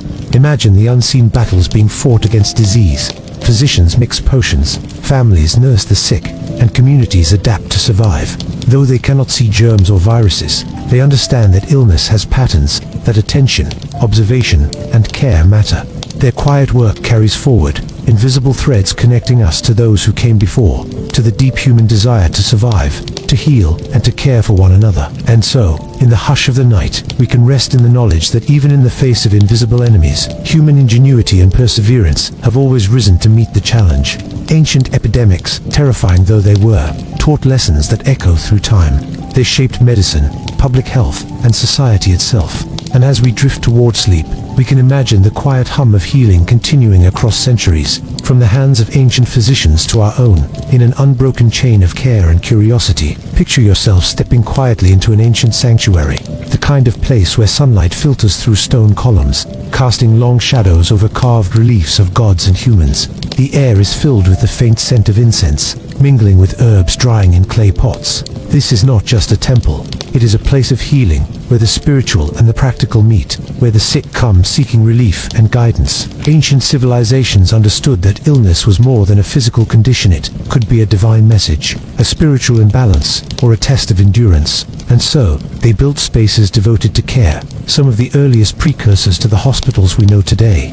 In Egypt, temples dedicated to gods like Imhotep and Sekhmet became centers of healing. Priests trained in medicine tended the sick with a combination of prayer, ritual, and practical remedies. They used poultices, ointments, and herbal mixtures while invoking divine protection. Patients often slept in these temples, believing that a god might visit them in dreams to aid recovery. These sanctuaries were part hospital, part shrine, where spiritual and physical healing were intertwined. They reflect an understanding that human well-being is holistic, encompassing mind, body, and spirit, a principle that modern medicine increasingly acknowledges, even if in different terms. In Greece, Asclepius, the god of medicine, inspired healing temples called These sanctuaries offered more than cures. They provided a space for rest, contemplation, and ritual. Patients would spend nights in sacred sleep, hoping for visions or divine instructions on how to heal. Treatments included baths, exercise, diet, and massages, often guided by trained attendants. Doctors here blended observation with faith, using dreams as diagnostic tools while also applying herbs and physical therapy. Imagine lying on a stone slab, listening to the water trickle in a small pool, while attendants tend your wounds or guide you through exercises, all under the watchful gaze of divine symbols. Rome, with its sprawling empire, developed its own specialized spaces for medical care. Military hospitals, or valetudinaria, provided organized treatment for soldiers injured in campaigns. These buildings were designed with wards, drainage, and spaces for observation, showing remarkable understanding of practical medicine and sanitation. Physicians and attendants worked systematically, monitoring patients, administering remedies, and keeping records. Unlike the temples, these institutions were primarily secular, emphasizing observation, hygiene, and structured care. Yet the lessons from temples' attention to comfort, nutrition, and patient rest remained, blending spiritual care with empirical observation. Specialized care also extended beyond hospitals and temples. In cities, there were practitioners for specific ailments, dentists who extracted teeth or treated abscesses, ophthalmologists who addressed eye diseases, midwives guiding women through childbirth, and masseurs skilled in relieving muscular tension. Each of these roles required unique expertise and close attention to the body's response. Observing patients, noting patterns of symptoms, and experimenting with techniques were all part of the training. These specialists represent some of the earliest forms of professional medical knowledge, showing that human curiosity and focus can create deep understanding, even in the absence of modern technology. Even more remarkable were the records that survived. Physicians kept notes on cases, documenting symptoms, treatments, and outcomes. The Greek physician Galen, for example, produced extensive writings on anatomy, physiology, and therapeutic techniques, many based on careful observation of gladiators and animals. His work, combined with earlier manuals and treatises, formed a corpus of knowledge that would guide medicine for centuries. These records reflect a critical insight. Medicine is not just about remedies, it is about learning from each encounter, recording experience, and sharing it so that future generations can benefit. In these healing spaces, patience and observation were as vital as any tool. A poultice might be applied repeatedly, a bath taken daily, herbs administered over weeks. Physicians learned that some illnesses required time, that the body could often heal itself if properly supported. This recognition of the body's resilience is a cornerstone of modern medicine. Yet it was intuited long before microscopes or laboratories existed. Healing temples and hospitals also reveal the social aspect of medicine. They were centers where communities gathered, where knowledge was passed from teacher to student, and where the sick were visible, not hidden away. People learned from seeing treatments applied, from hearing remedies discussed, from witnessing care extended to friends and strangers alike. Medicine was a communal practice, grounded in observation, repetition, and shared wisdom. At night, these spaces were quiet but alive with vigilance. Patients rested, attendants monitored vital signs, and physicians reflected on the day's cases. They adjusted treatments, prepared remedies, and noted responses. It is easy to imagine the patience required, the careful listening, and the slow, meticulous work that carried forward the understanding of health and disease. Each act, from tending a wound to recording a pulse, contributed to a growing tapestry of knowledge that would survive even the fall of empires.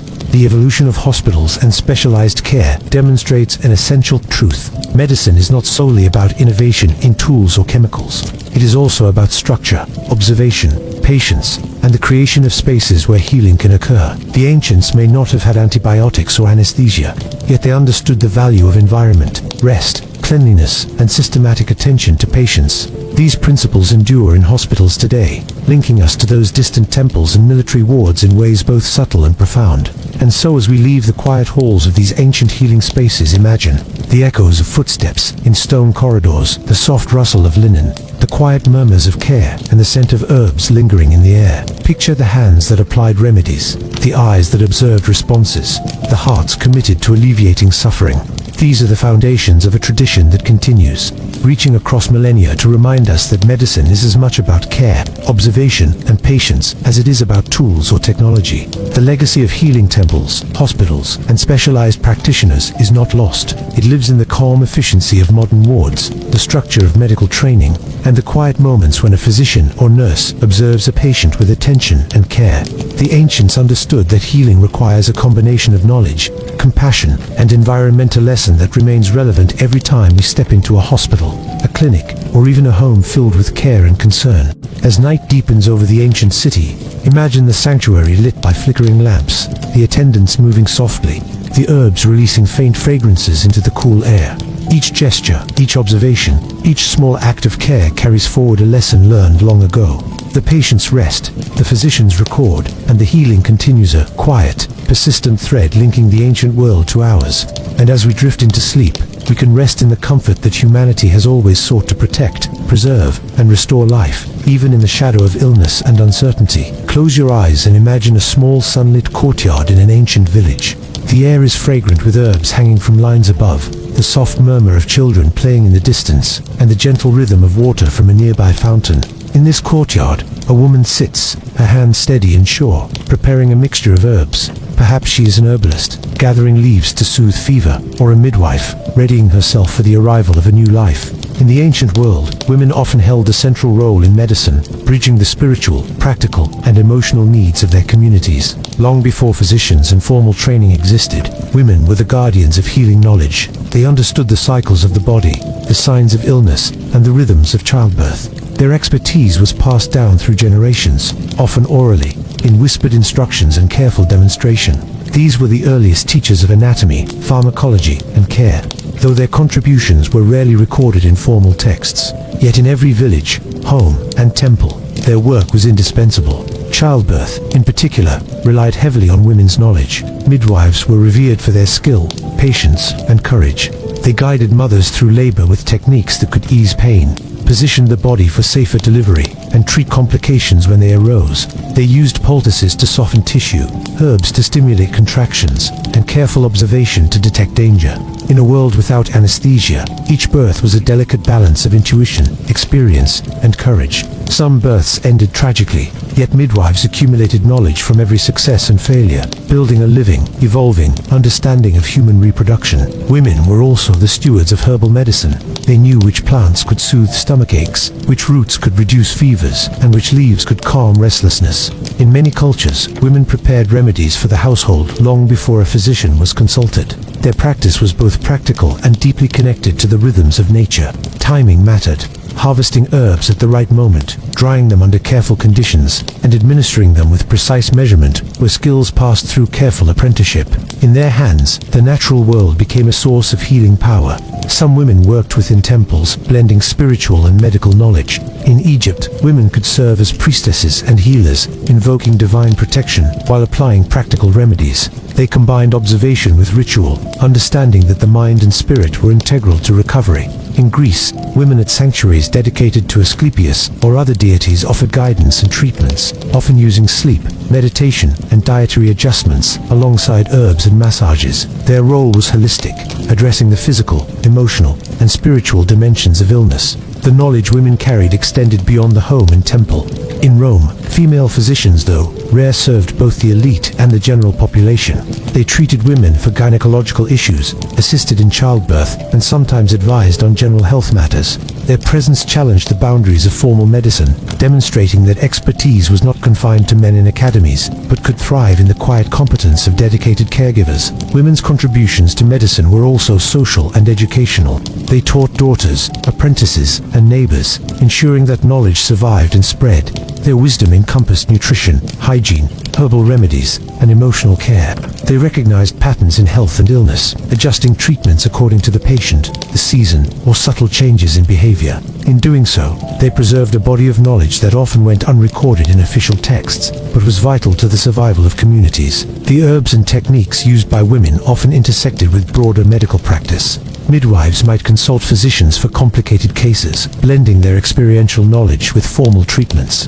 Herbal remedies recommended by women sometimes informed later medical manuals, their insights absorbed into the broader pharmacopoeia. In many ways, the work of women as healers formed the backbone of practical medicine, providing continuity and context for generations of formalized knowledge. Even in the quiet of the night, their influence is evident. A mother tends a sick child with a poultice prepared by her grandmother. A midwife comforts a laboring woman with gentle words and careful hands. A healer brews a tea for fever, watching for subtle changes in color, pulse, or temperature. These acts are small, patient, and methodical, yet they represent a deep understanding of the body and its needs. In every gesture, the continuity of knowledge is preserved, linking the ancient world to the present. It is also important to recognize that women's role in healing was not limited to remedies and childbirth. They were observers, recorders, and analysts. They noted how different treatments affected the body, which herbs were most effective, and which methods provided comfort. This observational skill, often undervalued in historical records, was critical to the slow accumulation of medical understanding. Their intuition, patience, and meticulous care contributed to survival in ways that formalized medicine would later build upon. As we imagine the bustling courtyard again, notice the rhythm of life. A child cries, and a mother tends them. A woman needs a poultice while whispering instructions to an apprentice. The sun casts long shadows across stone, signaling the passage of time. In each quiet action, knowledge is preserved, refined, and passed forward. These women, often invisible to history, were the silent architects of community health, shaping practices that would endure across centuries. Their legacy reaches into modern times. Herbal remedies still play a role in medicine. Midwives continue to guide births safely, and women in healthcare form a majority in many fields today. The emphasis on observation, holistic care, and the integration of mind, body, and environment can trace its roots back to these ancient healers. In every careful gesture, in every patient tended with patience and skill, the echoes of their wisdom persist. As night settles over the ancient village, the courtyard grows quiet. The herbs release faint fragrances, the children's laughter fades, and the soft glow of lamps illuminates the courtyard's corners. Imagine the women moving silently among the shadows, tending, observing, teaching, and healing. Their work is both ordinary and extraordinary, a quiet, enduring thread connecting the past to the present. In their hands, medicine was alive, practical, compassionate, and attentive. And as we drift towards sleep, it is comforting to remember that the foundations of healing were built not only in grand temples or medical schools, but also in small courtyards, humble homes, and quiet gardens. The skill, patience, and knowledge of women in the ancient world continued to shape the care we receive today, reminding us that every gesture of attention and compassion is part of a long and enduring story of healing. Picture a dusty caravan winding its way along an ancient trade route. Camels plod steadily, merchants call out their wares, and the sun casts long shadows across a desert landscape. Among the goods are not only spices, silk, and metals, but also precious ingredients for medicine. Dried roots, rare herbs, powdered minerals, and animal parts considered potent for healing. This caravan carries more than commerce, it carries knowledge, ideas, and the promise of remedies that can travel thousands of miles to heal distant people. Trade and travel were among the earliest ways that medical practices spread across civilizations. An Egyptian papyrus might describe a treatment for eye infections, which finds its way to Greece and later Rome. Indian Ayurvedic texts circulate along routes through the Middle East, influencing healing practices in Persia and beyond. Chinese medical manuscripts travel west, bringing knowledge of acupuncture, herbs, and dietary therapy to lands previously untouched by such ideas. With each journey, knowledge is adapted, improved, and blended with local traditions, creating a rich tapestry of cross-cultural medicine. Imagine a Greek physician receiving a shipment of imported frankincense, myrrh, or saffron. He examines the texture, aroma, and potency, considering how best to integrate these exotic ingredients into his treatments. Meanwhile, a Roman apothecary experiments with mixtures of local and imported herbs, combining practical experience with observations from texts brought across the Mediterranean. In these small, careful experiments, we see the beginnings of globalization in medicine, a slow, deliberate blending of empirical knowledge and cultural wisdom. Travel also facilitated the spread of surgical techniques and anatomical understanding. Greek and Roman physicians studied injuries of soldiers returning from campaigns, noting new kinds of wounds encountered far from home. They shared this knowledge with colleagues, improving their ability to treat trauma. Medical students traveled to centers of learning, from Alexandria to Pergamon, observing procedures, dissecting animals, and learning techniques that would later be applied in distant cities. The movement of people, patients, and practitioners allowed knowledge to accumulate and circulate, creating a shared body of understanding that transcended borders. The exchange was not always straightforward. Cultural differences shaped interpretation and application. A herb valued in one land for its digestive properties might be used differently elsewhere, or a surgical technique refined in one region might be modified according to local anatomy or custom. Observation, experimentation, and adaptation were key. Over time, these processes created a diverse yet interconnected world of healing, where ideas were borrowed, tested, and refined across continents. Merchants themselves often acted as informal carriers of medical knowledge. A spice trader might explain the properties of a plant to a local healer, recounting how it had been used in a distant land. Sailors brought remedies from faraway islands, sometimes incorporating these into local pharmacopoeia. Even travelers who were not physicians contributed to the spread of knowledge by observing, asking questions, and recording their experiences. The world of ancient medicine was networked long before the invention of postal systems, universities, or printed books. One striking example is the Silk Road. Along its winding path, merchants carried ginseng, rhubarb, frankincense, and other medicinal substances. Knowledge of acupuncture, moxibustion, and herbal formulas traveled alongside these goods. The movement of ideas allowed physicians in far-flung regions to encounter practices they might never have developed independently. Patients benefited from remedies that crossed oceans and deserts, creating a shared human heritage of healing. Cultural exchange also extended to hospitals. temples, and training methods. Physicians visiting foreign lands often studied local practices, combining them with their own knowledge. In Alexandria, for instance, scholars dissected animals and studied anatomy, drawing from Egyptian, Greek, and Near Eastern traditions. This synthesis of knowledge contributed to the remarkable medical advances of the Hellenistic period. By observing, recording, and blending ideas, physicians created a body of knowledge far richer than any single culture could produce alone. Travel influenced the understanding of disease as well. Epidemics often followed trade routes, teaching early physicians to recognize patterns in how illness spread. Observation of travelers and soldiers allowed for comparisons between different climates, diets, and environmental conditions. These experiences informed preventive measures, dietary recommendations, and sanitation practices, gradually building a more sophisticated understanding of public health across civilizations. Even in the quiet moments, the influence of trade and travel is evident. A healer grinding imported myrrh into a paste, a physician comparing the effects of a distant herb with a local one, a student sketching diagrams of foreign surgical instruments all represent the slow accumulation of knowledge that came from curiosity, observation, and interaction across cultures. Medicine was not static. It moved, adapted, and grew, much like the people who carried it. As night falls over the ancient trade route, imagine the caravan resting, camels kneel, merchants tend their fires, and the air is filled with the scent of dried herbs and spices.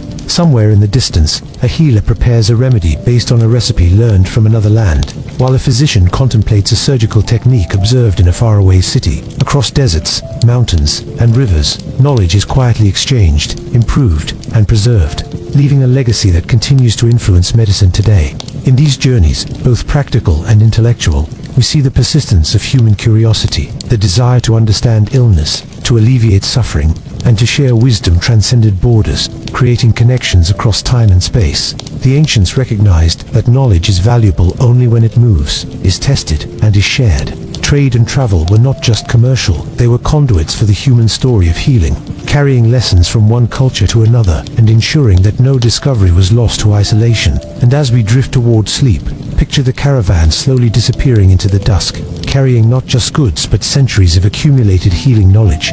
Every root, leaf, and powdered mineral represents a story, a careful observation, a patient hand, and a long chain of human ingenuity. Through trade and travel, medicine became a shared endeavor, linking the hands of distant healers, the minds of curious physicians, and the lives of patients across continents. The quiet persistence of this knowledge reminds us that healing has always been a journey, sometimes long, sometimes arduous, but always connected, human, and enduring. Picture a small, dimly lit room, lined with clay jars, wooden boxes, and bundles of dried herbs. The air is fragrant with rosemary, thyme, myrrh, and other aromatic substances, each carefully labeled or memorized by the healer who prepared them. In this space, centuries of accumulated knowledge converge: plants, minerals, and animal products transformed into remedies to ease pain, fight infection, and restore balance. This is the beginning of pharmacology, the study and application of drugs. Long before modern laboratories or chemical formulas existed, ancient civilizations understood, through careful observation, that certain substances could influence the body in predictable ways. Egyptians, for example, documented hundreds of remedies in texts like the Ebers Papyrus, describing treatments for burns, infections, and digestive problems. These remedies often combined multiple ingredients: honey to prevent infection, frankincense to reduce inflammation, and various plant extracts to ease pain. Each mixture was carefully prepared, with attention to proportions, timing, and application methods. Some worked remarkably well, others less so, but the practice reflects a sophisticated trial-and-error approach to healing. Greek physicians expanded upon this knowledge, systematizing it with observation and theory. Hippocrates and his followers studied the effects of different substances on the body, connecting treatments to the balance of humors. They recommended herbal teas, poultices, and dietary adjustments tailored to each patient's condition. Galen, centuries later, would document hundreds of medicinal preparations, describing how herbs could be dried, powdered, or infused to maximize their effects. The ancients understood that the preparation of a substance mattered as much as the substance itself, a principle that continues to guide pharmacy today. Herbal remedies were often combined with other treatments. A poultice might be applied to a wound after cleaning, an infused tea given to reduce fever, or an ointment rubbed into aching muscles. These methods required patience, careful observation, and knowledge of timing. Healers noted how long a substance remained effective, which combinations enhanced or diminished results, and how dosage influenced outcomes. In essence, they were practicing early pharmacokinetics, the study of how substances move through and affect the body, long before science could confirm their insights. Ancient pharmacology was not limited to plants, minerals, animal parts, and even unusual substances were incorporated into remedies. Ground bones, dried insects, and powdered metals were sometimes used to treat infections, wounds, or internal disorders. While some of these remedies may seem strange or even harmful today, they reflect a careful attempt to understand the body's responses and to expand the toolkit available to healers. Observation, experimentation, and adaptation were the keys to refining these treatments over generations. Trade and cultural exchange further enriched pharmacology. Merchants brought rare herbs, spices, and minerals from distant lands. A Chinese root might arrive in a Roman port, an Indian resin in a Greek marketplace. Physicians studied these exotic ingredients, experimenting with their effects and integrating them into local practices.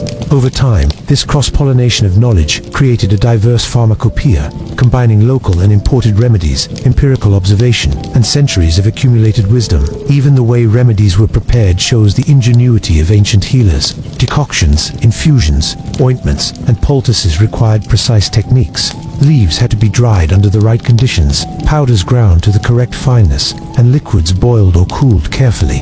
Attention to detail determined whether a remedy soothed or harmed, whether it cured, alleviated, or failed. In every action, the healer observed the body's response, recorded the outcome, and refined the next preparation. Some ancient remedies continue to influence modern medicine. Willow bark, used by Egyptians and Greeks to reduce pain and fever, contains salicylic acid, the basis for aspirin. Various herbs, roots, and minerals, documented in ancient texts, have been studied for their antibacterial, anti-inflammatory, or analgesic properties. The careful observation and experimentation of ancient pharmacologists created a foundation that modern pharmacology still builds upon, reminding us that empirical knowledge can endure across centuries. Ancient pharmacies, whether a healer's home, a temple, or a public apothecary, were also spaces of learning. Students or apprentices observed preparation techniques, memorized recipes, and learned to identify herbs and minerals. They were taught not only how to mix substances, but also how to assess a patient's condition, consider potential side effects, and monitor results. Knowledge was preserved through careful instruction, repetition, and meticulous record-keeping. Even at night, the work of pharmacologists continued in quiet ways. A healer might grind dried herbs by lamplight, mix powders into ointments, or test a small dose on a minor ailment. Observations were recorded, sometimes in clay tablets, sometimes in memory, ensuring that valuable knowledge was preserved. The slow, deliberate attention to preparation, measurement, and observation is a testament to the patience and ingenuity of these ancient practitioners. In reflecting on the evolution of pharmacology, we see a consistent pattern: careful observation, practical experimentation, and a deep attention to detail. Ancient healers approached their work with curiosity, patience, and dedication. They sought to understand the body, the effects of substances, and the ways in which environment and lifestyle influenced health. Their remedies were not always perfect, but they were thoughtful, systematic, and deeply human. As night settles over an ancient city, imagine the quiet of a healer's workshop. The jars and bundles of herbs release faint fragrances, the tools are neatly arranged, and the glow of oil lamps illuminates careful hands at work. Every action, from grinding a root to mixing a poultice, represents centuries of accumulated knowledge, careful observation, and thoughtful care. In these simple gestures, we see the beginnings of the science and art of medicine, linking the past to the present in ways that are both subtle and profound. Even today, modern pharmacists, herbalists, and physicians continue to benefit from the principles developed in these ancient workshops. The importance of careful measurement, patient observation, preparation technique, and respect for the healing potential of natural substances. The continuity is remarkably a quiet thread, connecting the ancients to our own time, reminding us that medicine is both an art and a science, honed over millennia with patience, observation, and care. And as we drift into sleep, imagine the soft fragrance of dried herbs filling the air, the faint glow of lamps, and the quiet hands of ancient healers preparing remedies that will ease suffering and restore balance. The work is slow, deliberate, and patient, yet it leaves a legacy that continues to shape medicine, reminding us that even the simplest observation, carefully recorded and thoughtfully applied, can resonate through centuries. Imagine a small, sunlit room in an ancient city. The air smells faintly of herbs, heated metal, and a hint of resin. A healer or physician stands over a patient, instruments laid carefully on a wooden trace, small knives, forceps, needles, and rudimentary clamps. Though primitive by modern standards, these tools are extensions of experience, patience, and careful observation, shaped over centuries of trial, error, and quiet determination. Surgery in the ancient world was not casual. It required steady hands, keen observation, and an understanding of the body that could mean the difference between life and death. The earliest evidence of surgery comes from trepanation, the practice of drilling or scraping a hole into the skull. This was not always a desperate attempt. In many cases, it was a carefully performed procedure to relieve pressure, treat injury, or address neurological conditions. Prehistoric skulls bear witness to the skill of these early surgeons. Many survived the operation, their bones showing signs of healing. The precision required to remove a section of skull without fatal infection is remarkable, especially considering the absence of anesthesia or sterilization. Yet these early surgeons observed, practiced, and refined their methods, saving lives in ways that seem astonishing today. In ancient Egypt, physicians documented surgeries for a variety of conditions, from abscess drainage to wound stitching. Scribes recorded detailed instructions in medical texts, noting the instruments needed, the methods of preparation, and the ways to care for patients before and after surgery. Procedures were often accompanied by ritual, prayer, or incantation, blending practical skill with spiritual care. The healer's hands were steady, the focus intense, as each incision, suture, and dressing was applied with meticulous care. Greece and Rome advanced surgical knowledge further. Physicians like Hippocrates and Galen emphasized observation and understanding of anatomy. Roman military physicians, in particular, gained unparalleled experience treating traumatic injuries. The gladiatorial arenas, though brutal, provided detailed knowledge of human anatomy, fracture management, and wound care. Physicians observed, experimented, and recorded outcomes, creating practical techniques that would influence surgery for centuries. In addition to treating wounds, ancient surgeons performed minor operations to address internal conditions, eye problems, and dental issues. Eye surgeries, such as removing cataracts or foreign bodies, required steady hands and careful preparation. Dental extractions and cleaning were common, using forceps and specialized instruments. Even without anesthesia, ancient patients endured these procedures with remarkable fortitude, often relying on alcohol, herbal sedatives, or physical restraint to reduce discomfort. The preparation for surgery was deliberate. Instruments were cleaned and sometimes heated or rinsed with herbal antiseptics. Patients were monitored for fever or signs of infection, and post-operative care often included herbal poultices, compresses, and dietary recommendations. Ancient surgeons understood that healing continued long after the incision was closed. Recovery depended on patience, hygiene, and observation, much like it does today. Interestingly, surgical techniques often combined empirical knowledge with experimentation. Healers observed the effects of different tools, incision methods, and dressings. They noted which sutures held best, which herbs reduced inflammation, and which procedures were most successful. Over generations, these observations were recorded in texts, passed to apprentices, and refined, slowly building a foundation for modern surgical principles. Even small communities had access to surgical care. Midwives assisted in childbirth, using basic surgical knowledge to ease difficult deliveries, sometimes performing minor interventions to save mother and child. Local healers treated fractures, dislocations, and abscesses using splints, poultices, and drainage techniques. Their understanding of anatomy and healing was practical, focused on survival and functional recovery rather than theoretical perfection. The courage and patience of patients cannot be overlooked.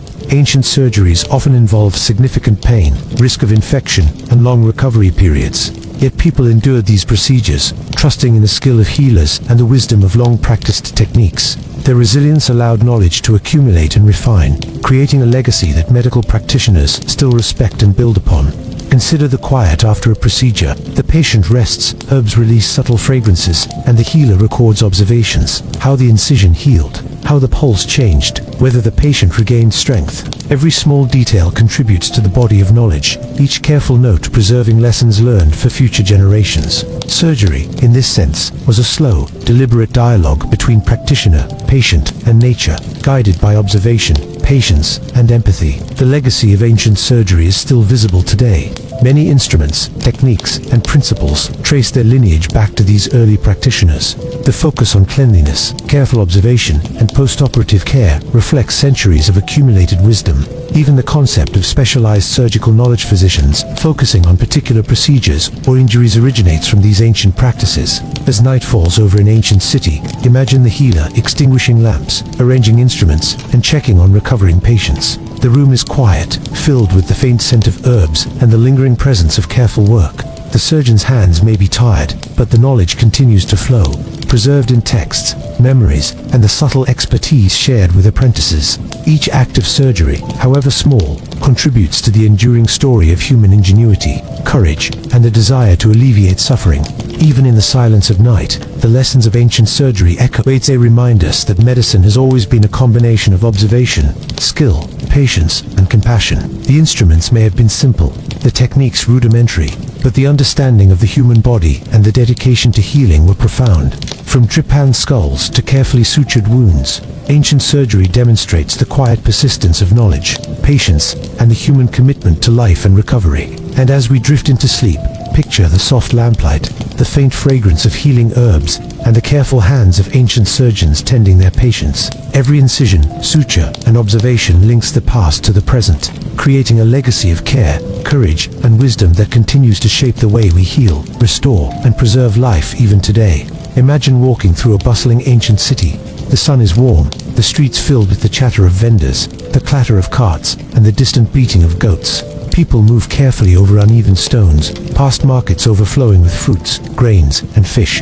But beneath the lively scenes lies a constant awareness of disease, infection, and contamination. Even in ancient times, people noticed that unclean water, crowded spaces, and poor waste disposal could make communities sick. Public health, in many ways, was born out of observation, necessity, and a desire to protect entire populations. Some of the earliest evidence of sanitation comes from the Indus Valley civilization. Cities like Mohenjo-daro and Harappa had sophisticated drainage systems, public baths, and well-planned streets. Waste was channeled away from homes, and water was carefully managed to reduce contamination. Residents understood, intuitively, if not scientifically, that cleanliness mattered. Bathing, the separation of waste, and access to clean water all contributed to a healthier environment, reducing the spread of disease in ways that were both practical and remarkable. In Egypt, public health was closely tied to ritual and daily practice. Washing before meals, bathing regularly, and maintaining cleanliness in temples and homes were considered both spiritually and physically beneficial. Physicians advised on diet, hygiene, and even pest control to maintain health. Some texts include instructions on isolating individuals with infectious conditions, demonstrating an early understanding of contagion. Even if the microscopic cause of disease was unknown, Greece introduced organized public health measures in urban centers. Hippocrates emphasized diet, exercise, and environmental factors as key to preventing illness. Greek physicians noted the impact of air quality, water sources, and living conditions on health, encouraging communities to take practical steps to avoid disease. Public baths, clean aqueducts, and attention to waste management reflected an emerging awareness that health extended beyond individual care to encompass the city itself. Rome, with its sprawling urban population, developed even more sophisticated public health infrastructure. Aqueducts delivered fresh water to homes, fountains, and public baths. Sewer systems carried waste away from residential areas. Public latrines, while communal and often unsanitary by modern standards, were an attempt to manage hygiene and reduce disease. Physicians advised on diet, exercise, and seasonal habits, while city officials regulated markets, inspected water, and attempted to control outbreaks. The Romans understood that disease could spread quickly in dense populations, and that infrastructure, cleanliness, and observation could mitigate its effects. Ancient cultures also recognized the importance of quarantine and isolation. Epidemics, whether plague, dysentery, or smallpox, prompted communities to separate the sick from the healthy. Temples, homes, or designated spaces served as places for recovery and containment. These measures were rudimentary but effective, showing that early societies intuitively understood principles of contagion and a need for organized response. Herbal remedies and natural disinfectants played a role in public health as well. Vinegar, myrrh, and other substances were used to clean wounds, purify water, or treat surfaces. Smoke from incense or burning herbs was believed to cleanse the air and ward off disease. These practices combined observation, tradition, and ritual, reflecting a practical and cultural approach to keeping keeping communities healthy. Even daily habits were influenced by concern for cleanliness. Bathing, washing clothes, scrubbing floors, and proper food storage were emphasized in household routines. Mothers taught children about hygiene, and communities reinforced practices that reduced the risk of infection. Ancient people understood that prevention mattered, sometimes more than treatment, and that the health of the individual was connected to the health of the collective. In the quiet of the night, imagine the city streets emptying. Water continues to flow through aqueducts. Waste channels quietly carry away refuse, and the subtle scent of herbs lingers in homes and temples. Physicians review notes, families check on children, and city officials ensure the systems of sanitation remain functional. These small, persistent acts form the backbone of public health, a network of observation, care, and diligence that sustains life even when technology is limited.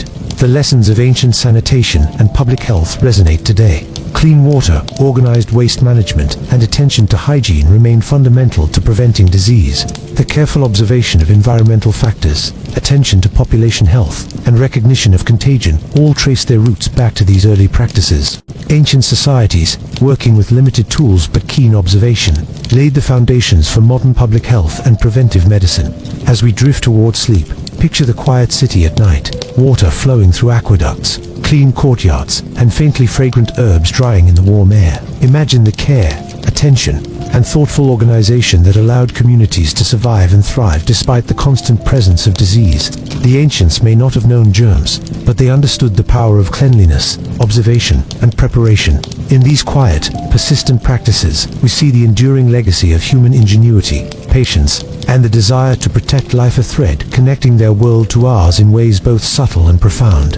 As night deepens, imagine a quiet landscape stretching across centuries, a temple lit by flickering lamps, a caravan moving slowly along a desert route, a healer's hands tending poultices, and the faint glow of lamps in an ancient workshop where remedies are prepared with care. All of these scenes are connected by a single thread: the persistent human desire to understand illness, to ease suffering, and to preserve life. Ancient medicine, with all its mysteries, innovations, successes, and failures, represents a remarkable story of observation, patience, and ingenuity. From the earliest shamans tending bone fractures with rudimentary tools to Egyptian physicians recording hundreds of remedies in the Ebers Papyrus, humans have sought to alleviate suffering through both practical knowledge and spiritual insight.